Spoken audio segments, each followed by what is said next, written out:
ሶስተኛው የዓለም ጦርነት ጅማሬ ላይ ነው። Footage yesterday showing strikes. እስራኤልና አሜሪካ ጀምረውታል። Would make the final call. They can never have a nuclear weapon. ኢራን የአረቡን ዓለም ሳይቀር እየደበደበችው ነው። We are told that Iran drones have struck. ከስፔን በስተቀር መላው አውሮፓ ከአሜሪካና እስራኤል ጎን ቆሟል። Spain's Prime Minister has doubled down on his criticism of the attack on Iran. ራሽያ ኢራንን በመረጃና ስለላ ታግዛለች። ቻይና ሽምግልና ጀምራለች።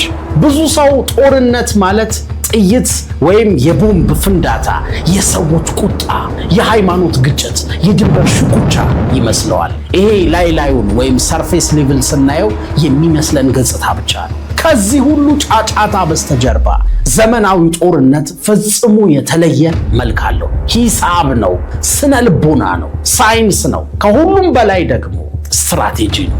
በአሁኑ ሰዓት በመካከለኛው ምስራቅ አንድ ያልተለመደ ነገር እየተከናወነ ነው። ተራ ግጭት አይደለም፣ ተራ ጦርነት አይደለም። የኃይልና የስልት ጥበብ ማሳያ ነው። ርካሽ ድሮኖች የቢሊዮን ዶላር የጦር መሳሪያዎችን የሚፈታተኑበት ጨዋታ፣ በስለላ ጥበብ ጠላቶችን ገና ምንም ሳያደርጉ አስቀድሞ የሚያጠፋበት ሲስተም፣ ገና ፊልሙ ሳይጀምር ዋናው አክተር የሚሞትበት ሰርፕራይዝ፣ አንዲት ጠባብ የባህር መስመር የዓለምን ኢኮኖሚ ልታናውጥ የምትችልበት መድረክ። አብዛኛው ሰው የዜና ርዕሶችን ብቻ ነው የሚያየው። ነገር ግን ረጋ ብለህ ጠለቅ ብለህ ከተመለከትከው ሌላ ነገር ማየት ትጀምራለህ። አንድ ትልቅ ሚስጥር አለ።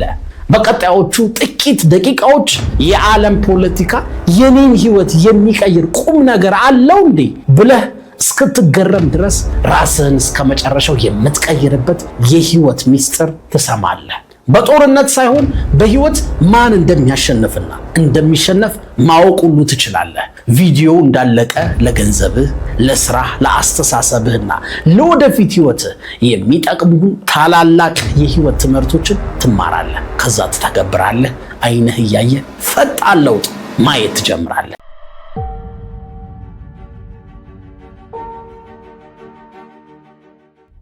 የዚህ ጦርነት አስፈሪ ገጽታ ቴክኖሎጂው ሳይሆን የወጪ አለመመጣጠን ወይም ኮስት ዲስፓሪቲ ነው። ይህ ማለት ያልተመጣጠነ ጦርነት ወይም አሲሜትሪክ ዋርፌር ይባላል። በጣም አቅም ያለውና የሌለው ሲዋጋ።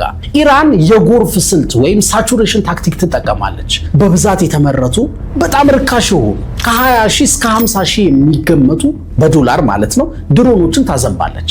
ይህንን ለመከላከል ግን አሜሪካና እስራኤል ከ100,000 ጀምሮ እስከ 4 ሚሊዮን ዶላር ድረስ የሚያወጡ እጅግ ውድ ሚሳኤሎችን መጠቀም አለባቸው። ኢራን ተራና ቺፕ የሆኑ ድሮኖችን ስትወረውር እና አሜሪካ ደግሞ ያንን ድሮን ለመከላከል ሲሉ በዛው ኢላማ ፕሮጀክታይል ውድ የሆነ ሚሳኤል ይተኩሳሉ ማለት ነው። ይሄ የኢኮኖሚ ወጥመድ ነው። ተከላካዩ 100% ድሮኖቹን መምታት ቢችል እንኳን በኢኮኖሚው ጦርነት ግን ይሸነፋል። እና አሜሪካ ገንዘባቸውንና የመሳሪያ ክምችታቸውን እያራቆታቸው ይሄዳል። እስኪ አስበው፣ ዝንብ ለማባረር ብለህ ሽጉጥ ስትተኩስ የኢራን ስትራቴጂ ምዕራባውያን ውድ ሚሳኤሎቻቸውን በእነዚህ ርካሽ ድሮኖች ሲጨርሱ ልክ መጋዘኑ ባዶ ሲሆን ያኔ ኢራን እጅግ ዘመናዊ የሆኑትንና ለመተኮስ ለማቆም የሚከብዱትን ሃይፐርሶኒክ ከድምፅ ፍጥነት 5 እጥፍ የሚፈጥኑትን ሚሳኤሎች ትተኩሳለች። ጋሻህን በጠጠር ለመከላከል ከጨረስክ በኋላ የጠላትህ ስናይፐር ሲተኩስ መከላከል አትችልም። ለኔ ህይወት ታዲያ ይሄ ምን ይጠቅመኛል፣ ምን ያስተምረኛል ካልክ የሀብት አጠቃቀም ህግ ነው የሚያስተምረን። ለ10 ሳንቲም ችግር የሚሊዮን ዶላር ስሜትህን በየጊዜው ታባክናለህ። በህይወታችን ውስጥ ብዙውን ጊዜ የምንጫወተው ያልተመጣጠነ ጨዋታ ነው። ውድ የሆነ የአይምሮ ሰላማችንን ወይም ውድ ሚሳኤላችንን በማህበራዊ ሚዲያ ከማናውቃቸው ሰዎች ጋር በመከራከር በሰዎች አስተያየት በመጨነቅ እናባክናለን። የኛን ወደፊት ወይም ፊውቸር በማይቀይሩ ጦርነቶች ላይ እንዋጋለን ወይም ለማይጠቅሙን ሰዎች ቦታ እንሰጣለን። እነዚህ ርካሽ ድሮኖች እኮ ናቸው፣ ግን እኛ ውድ ስሜታችንን እናባክናለን። ለትንሽ ትልቁ እናደዳለን፣ እንጨነቃለን። ግን እኮ ዝንብ ለማባረር ሽጉጥ እንደመተኮስ ማለት ነው። በትንሽ ችግሮች ራስን ታዳክመውና እውነተኛ የህይወት ፈተና ሲመጣ የምትጋፈጥበት ጉልበት አይኖርህም። ስለዚህ የስትራቴጂው ትምህርት ቀላል ነው። ለሚበር ድሮን ሁሉ ሚሳኤል አይተኮስም። ያልተመጣጠነ አስተሳሰብ ወይም አሲሜትሪክ ማይንድ ሴት ይኖራል። ምን ማለት መሰላችሁ? ለሁሉም ችግር ሙሉ ኃይልህን አትጠቀም። ሰዎች ስላንተ ለሚያስቡት ብዙ አትጨነቅ። ምክንያቱም እነሱ ስላንተ ምንም አያስቡም። እንደውም እነሱ የሚያስቡት አንተ ስለነሱ ምን እንደምታስብ ነው የሚያስቡት። ጥይትህን የእውነት ዋጋ ላላቸው ጦርነቶች አስቀምጣቸው። ምክንያቱም ኃያልነት ጉልበት ብቻ አይደለም፣ ሀብትን በአግባቡ የማስተዳደር ጉዳይ ጭምር ነው። ያንተ ሀብት የወጣትነት ጊዜ፣ ኢነርጂ፣ ጉልበትህ፣ እነዚህ ናቸው ሀብቶች። አሁን ላይ አቅምህን ለጥቃቅን ነገሮች ከጨረስካቸው እውነተኛ የህይወት ፈተና ወይም ቀውስ ሲመጣብህ የምትከላከልበት ጉልበት አይኖርህም። ሁለተኛ፣ ከስሩ የመቁረጥ ስልት። ኢራን የብዛት ወይም የኳንቲቲ ጨዋታ ትጫወታለች። አሜሪካና እስራኤል ደግሞ የጥራት ወይም የትክክለኛነት ፕሪሲሽን ጨዋታ ይጫወታሉ። በሺዎች የሚቆጠሩ በዘፈቀደ የሚደረጉ ውጊያዎች ውስጥ ከመግባት ይልቅ የአሜሪካና የእስራኤል የስለላ ተቋማት የሚያተኩሩት የጭንቅላት ምት የሚባለው ላይ ወይም ዲካፒቴሽን ስትራይክስ ይባላሉ። እዛ ላይ ነው የሚያተኩሩት። የትዕዛዝ ማዕከሎችን፣ የመሳሪያ ፋብሪካዎችን፣ ወሳኝ ጀነራሎችን፣ መሪዎችን ለይተው ይመታሉ። የኦፕሬሽኑን አይምሮ ወይም መሪዎቹንና ምንጩን ፋብሪካዎቹን በማጥፋት ጠላትን ሽባ ያደርጋሉ። ጀነራሉ ከሌለ መሪው ከሌለና ትዕዛዝ ካልተሰጠ ደግሞ የሺዎች ሰራዊት ምንም ዋጋ አይኖረው። ኢራን የሰው ብዛት ሊኖራት ይችላል፣ ነገር ግን አመራሩ ከተመታ ትርጉም ያጣል ያ ብዛት። ይሄ አላስፈላጊ ውድመትንም ይቀንሳል፣ ተጽዕኖህን ደግሞ ይጨምራል። 1000 ቦምቦችን በዘፈቀደ ከመወርወር ከመጣል አንድ ሚሳኤል በትክክለኛው ቢሮ ውስጥ መጣል ይበልጣል። ታዲያ እኔስ ከዚህ ምን እማራለሁ ካልክ፣ ቅጠሉን አትቁረጥ፣ ስሩን ንቀለው። ምልክቶቹን መታገል አቁመ የበሽታውን ዋና መንስኤ አጥፋ። ብዙዎቻችን የህይወት ችግሮቻችንን የምንታገለው ልክ እንደ ኢራን እንደምትዋጋው ነው። ብዙ ጉልበት እንጨርሳለን። በህይወትህ ውስጥ ስንቱን ችግር ነው ከስሩ መንቀል ሲገባ ላዩን ብቻ የምትታገለው? የበሽታውን ዋና መንስኤ ትተህ ምልክቶቹን ማከም መቼ ነው የምታቆመው? ስንፍናህን ለነገ የማሳደር ጸባይህን በሞቲቬሽን በጊዜያዊ ስሜት አይስተካከልም። መሰረታዊ የልማድ ለውጥ ነው የሚያስፈልግህ፣ ወይም ዲስፕሊን እንዲኖርህ የሚያደርግህ የልማድ ለውጥ ነው። መሰረታዊ ለውጥ ነው የሚያስፈልግህ። ኑሮ እየተወደደ ነው፣ ማማረር ለውጥ አይሰጥህም። አንተ ገቢህን ለማሳደግ ምን እያደረግህ ነው? ሌሎች እንዴት አሳደጉ? አንተ ምንድን ነው የጎደለ? ከነሱ አንጻር ልምድ ነው የጎደለ? ስኪል ነው? ሙያ ነው? ክህሎት ነው? ምንድን ነው የጎደለ? ኳሊቲ ያለው ጥራት ያለው ጥያቄ በህይወት መጠየቅ ከጀመርክ የህይወት ጥራት ራሱ መቀየር ይጀምራል። የጥራትና ትክክለኛነት ወይም የፕሬሲሽን ጉልበት ይሄ ነው። ከትዳር አጋርህ ጋር 50 ጊዜ ከመከራከር አንድ መሰረታዊ የመግባባት ችግርን መፍታት ይሻላል። የፓሬቶን ሩል ወይም 80-20 ሩል ተጠቀም። ምን ማለት መሰላችሁ? 99% ጭንቀትህ የሚፈጠረው አንድ የሆነ ፐርሰንት መንስኤ ሊሆን ይችላል። ያንን 1% ምክንያት ካወቅከው ታጠፈዋለህ። ጫጫታው በራሱ ሰዓት ይጠፋል። ሶስተኛ፣ የቻይና የትንፋሽ መስመር። ይሄ ጦርነት ስለ መካከለኛው ምስራቅ ብቻ አይደለም። ይሄ አሜሪካ ቻይናን ለመቆጣጠር የምታደርገው ቀጥተኛ ያልሆነ ወይም ፕሮክሲ ዋር የውክልና ጦርነት ነው። የሆርሙዝ ባህረ ሰላጤ ወይም ስትሬት ኦፍ ሆርሙዝ የዓለም ኢኮኖሚ የደም ስር ነው። ከዓለም የነዳጅ ፍጆታ ውስጥ ከ20 እስከ 30% የሚሆኑ በዚህ ጠባብ ቀዳዳ ያልፋል። ቻይና የዓለም ፋብሪካ ነች ታውቃላችሁ። ነገር ግን ፋብሪካ ነዳጅ ይፈልጋል። ቻይና ነዳጅ የምታገኘው እንደ ኢራን፣ ቬንዙዌላ፣ ሩሲያ ካሉ ያልተረጋጉ ቀጠናዎች ነው። ይሄ ያለመረጋጋት ለቻይና ጠቃሚ ነው። ምክንያቱም ማዕቀብ የተጣለበትን ነዳጅ በቅናሽ ወይም በርካሽ መግዛት ትችላለች። ከዛ የማምረቻ ወጪዋን ትቀንሳለች። የቻይና እቃዎች ብዙ ጊዜ አይታችሁ ከሆነ ዋጋቸው ቅናሽ ነው። ለምንድን ነው? አንደኛ ለሰራተኞች የሚከፍሉት ወይም ሌበር ኮስታቸው ዝቅተኛ ስለሆነ ነው። ሁለተኛ ለምርት የሚያገኙትን ነዳጅ የሚያገኙት በርካሽ ነው። ለዛ ነው የቻይና ምርቶች የሚቀንሱት ዋጋቸው። በዚህ ምክንያት ቻይና የዓለም የምርት ማዕከል ወይም ማኑፋክቸሪንግ ሀብ ናት። አሜሪካ ይሄንን ጦርነት ስትጀምር ኢራን ባህረ ሰላጤውን ወይም ስትሬት ኦፍ ሆርሙዝን እንደምትዘጋው ታውቃለች። በዚህ ምክንያት ቻይና ያላትን ርካሽ የኃይል አቅርቦት ታጣለች ማለት ነው። ምክንያቱም የሆርሙዝ መስመር ከተዘጋ የነዳጅ ዋጋ በጣም ይወደዳል፣ ጣራ ይነካል። ይሄ ማንን ይጎዳል? ብዙ ነዳጅ የሚገዛውን ሀገር ቻይናን። አሜሪካ ቻይናን ለማዳከም ደግሞ ትፈልጋለች፣ ኮንቴን ለማድረግ። ስለዚህ አሜሪካ አንድም ጥይት ወደ ቻይና ሳትተኩስ የነዳጅ ምንጮቿን ስለያዘችባት ብቻ ኢኮኖሚዋ ከስሮ መሰረቷን ትንደዋለች። በተመሳሳይ የአረብ ባህረ ሰላጤ ሀገራትም ተጋላጭ ናቸው። ምክንያቱም 90% የሚሆነው ምግባቸውን ከውጭ ነው የሚያስገቡት። መስመሩ ከተዘጋ በባህረ ሰላጤው ረሃብ፣ በእስያ ደግሞ የኢነርጂ እጥረት ይፈጠራል።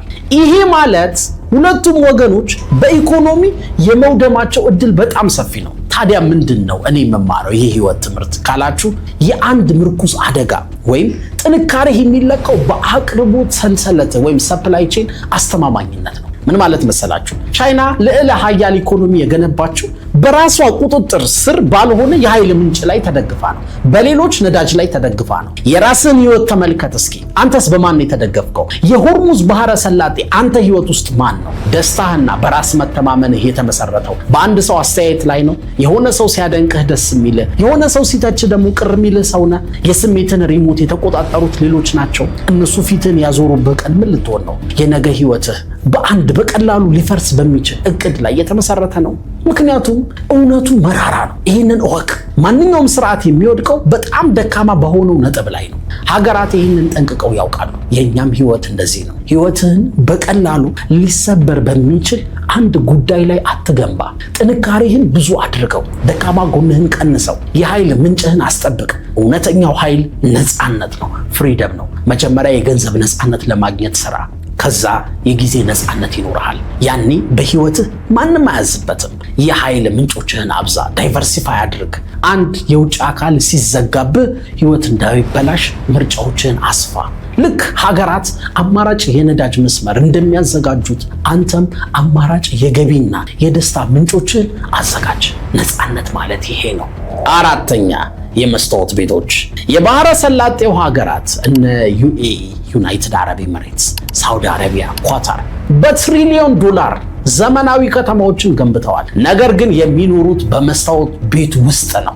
የኢራን ጥቃት የነሱን ድክመት ነው አደባባይ ያሰጠው። በቀላሉ ነው የተጠቁት። አሁን ኢላማው የነዳጅ ማጣሪያ ብቻ አይደለም። በነገራችን ላይ ዳታ ሴንተሮችን ለምሳሌ ዘመናዊ ጦርነት መሰረተ ልማትን ያፈርሳል። እንደ አማዞን ለምሳሌ AWS አማዞን ዌብ ሰርቪስ እና ማይክሮሶፍት ያሉ ኩባንያዎች ግዙፍ የዳታ ማዕከላት በባህረ ሰላጤው ላይ ገንብተዋል። እነዚህ ሀገራት ላይ ኢራን እነዚህን የኃይል ምንጮች ወይም የዳታ ማዕከላት ብትመታ የሚጠፋው መብራት ብቻ አይደለም። በነገራችን ላይ የባንክ ስርዓቱ ይዛባል። የአክሲዮን ግብይቱና ሎጂስቲክሱ፣ ስቶክ ገበያ ሁሉ ይቀዛቀዛል። እነዚህ ሀገራት በአሜሪካ ኢኮኖሚ ውስጥ ደግሞ ገንዘባቸውን ወስደው ይረጫሉ። በሪል ስቴት፣ በአክሲዮን ቢሊዮኖችን ያፈሳሉ። የነሱ ኢኮኖሚ ከወደቀ አሜሪካም ትነቃነቃለች፣ ሼክ ታደርጋለች፣ ኢኮኖሚያ ይወድቃል። ለዚህ ነው እነዚህ ሀገራት ጦርነቱ በየትኛውም ዋጋ እንዲቆም ይፈልጋሉ። የሚያጡት ነገር ብዙ ነዋ።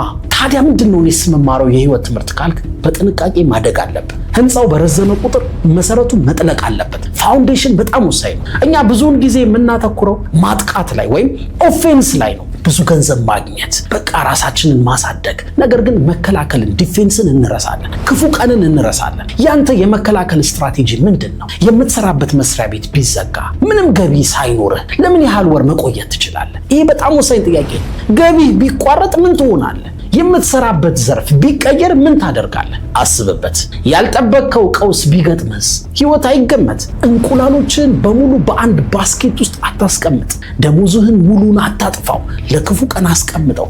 እውነተኛ ጥንካሬ በሰላም ጊዜ አይደለም የሚለካው፣ ዓለም ስትተራመስ በጽናት መቆም ትችላለህ ወይ የሚለው ነው። እውነተኛው የሀብት ልኬት አደጋን የመቋቋም አቅም ወይም ሬዚሊየንስ ነው። እውነተኛ ሀብት ማለት ያፈራኸው ብቻ ሳይሆን ዓለም ሲያብድ፣ ዓለም ሲተራመስ ይዘህ መቆየት የምትችለው ነገር ነው። አምስተኛና የመጨረሻው አንድ የተሳሳተ ትረካ ማረም አለብን። ይሄ ጦርነት የሃይማኖት ጦርነት አይደለም። ይሄ ጦርነት ስለ በላይነት ወይም ስለ ሄጅሞኒ የሚደረግ ውጊያ ነው። የእስራኤል ስትራቴጂ ወታደራዊ የበላይነቷን ማስጠበቅ ነው። በዛ ኤሪያ፣ በዛ ሪጅን እንደ ኢራቅ፣ ሱሪያና ሊቢያ ያሉ የቀድሞ ሀያላን ሀገራት አንድ በአንድ አፍርሳቸዋለች ከአሜሪካ ጋር ሆና። አሁን ቀጠናውን ለመቆጣጠር እስራኤልና ኢራን ፊት ለፊት ተፋጠዋል። እስራኤል የኢራንን ስርዓት በመቀየር ብቸኛ ኃይል መሆን ትፈልጋለች። ኢራን ደግሞ የቀጠናው ንጉስ አንጋሽ ወይም ኪንግ ሜከር መሆን ትሻለች። ትፈልጋለች። ሃይማኖት ለዚህ ዓላማ ማስፈጸሚያ የሚሆን የቅስቀሳ መሳሪያ ብቻ ነው። ዓላማ አይደለም፣ መቀስቀሻ መሳሪያ ነው። ምንድነው የምማረው የህይወት ትምህርት ካልክ ዓለምን እንዳለች ተቀበላት። ለራስህ ብሩታሊ ሆነስቱ ጨካኝ መራራውን እውነት ዋጠው። ትረካውን መስማት ተው። ገንዘቡና ጥቅሙን ተመልከት። በስራ ቦታም ሆነ በግንኙነትህ ሰዎች ስለ ታማኝነትና ስለ ቤተሰባዊነት ሊነግሩ ይችላሉ። ነገር ግን በመጨረሻ ሁሉም የሚንቀሳቀሰው በጥቅም ነው ወይም ኢንተረስት ነው። አንድ ተግባራዊ ምክር ልንገርህ፣ አስተዋይ መሆን አለብህ። አለቃ፣ ጓደኛ ወይም አብሮህ ያሉት አጋሮች የሚናገሩትን ብቻ ሳይሆን ምን እንደሚፈልጉ ጥቅማቸውን፣ ከጀርባ ያለውን ነገር ተረዳ። የሰዎችን ፍላጎትና ጥቅም ስትረዳ ውጤታማ ድርድር ማድረግ ትችላለህ። መጨረሻ ላይ በእነዚህ ሀገራት መካከል ያለው ጦርነት አሳዛኝ ነው፣ በጣም የሚያስጠላ ነው። ነገር ግን ታላቅ አስተማሪ ነገር አለ። ትልቅ መሆን ብቻ በቂ እንዳልሆነ ያስተምረናል። ቀልጣፋ መሆን አለብህ። ሁሉንም ውጊያ መዋጋት እንደሌለብህ ያስተምረናል። እናም ዓለምን የሚገዛው እንደኔ የሚያወራው ወይ በቲክቶክ ሾፍ የሚያደርገው አይደለም፣ የሀብት ምንጩን የተቆጣጠረው እንደሆነ ያስተምረናል። አንተም የራስህ ህይወት ጀነራል ነህ። ያለህ ትጥቅ እና ጊዜ ጉልበት ውስን ነው። በቃ አጭር ነው። ውድ ሚሳኤልህን ለርካሽ ድሮኖች እያባከንክ ይሆን? የችግሩን ስር ትተህ ቅጠሉን እየቆረጥክ ይሆን? ወይስ ቤትህ የመስታወት ቤት ነው፣ በቅርቡ የሚናድ ነው? አንድ ሰው ላይ ጥገኛ ነህ። ዓለም እየተቀየረች ነው። የድሮ ህግ አይሰራም። ከዚህ ጦርነት ተማር፣ ስትራቴጂህን ቀይር። እናም አስታውስ፣ በህይወት ጨዋታ ውስጥ የሚያሸንፈው ድምፁን ከፍ የሚያደርገው ሳይሆን የጨዋታውን አካሄድ በግልጽ የሚያየው ብልሁ ሰው፣ አስተዋዩ ሰው ነው። ጦርነት፣ ግጭትና አለመረጋጋት ሁለት አይነት ሰዎች ይፈጥራሉ። የመጀመሪያው ምን እየተካሄደ እንደሆነ እንኳን ሳይገባው ኑሮ ከብዶት ባለበት ቆሞ የሚቀርና ሁለተኛው ከእያንዳንዱ ነገር የሆነ ነገር ቀስሞ የሆነ ነገር ተምሮ ራሱን የሚቀይረው። ከእባብ እንኳን ብልህነት ተማር ተብለሃል እኮ። በጥልቀት አስብ፣ ራስህን ለመለወጥ ተዘጋጅ። የሰማኸውን ነገር በሙሉ ወደ ተግባር ቀይረው። ስለሰማችሁ፣ ስላደመጣችሁ፣ እስከ መጨረሻው ስለቆያችሁ በጣም አድርጌ አመሰግናለሁ።